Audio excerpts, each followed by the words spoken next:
இந்த நாள் இனிய நாளாயமைய எங்கள் வாழ்த்துக்கள்.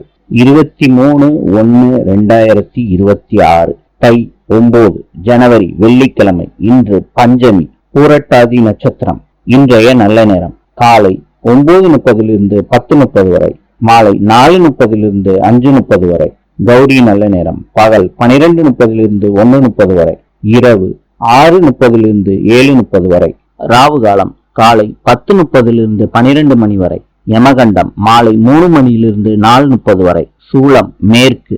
இன்றைய ராசி பலன்: மேஷம் உறுதி, ரிஷபம் பாராட்டு, மிதுனம் உதவி, கடகம் சிரமம், சிம்மம் ஊக்கம், கன்னி தனம், துலாம் பரிசு, விருச்சிகம் நிறைவு, தனுசு ஓய்வு, மகரம் பணிவு, கும்பம் நேர்மை, மீனம் பாசம். இந்த நாள் இனிய நாளாயமைய எங்கள் வாழ்த்துக்கள். நாளை சந்திப்போம்.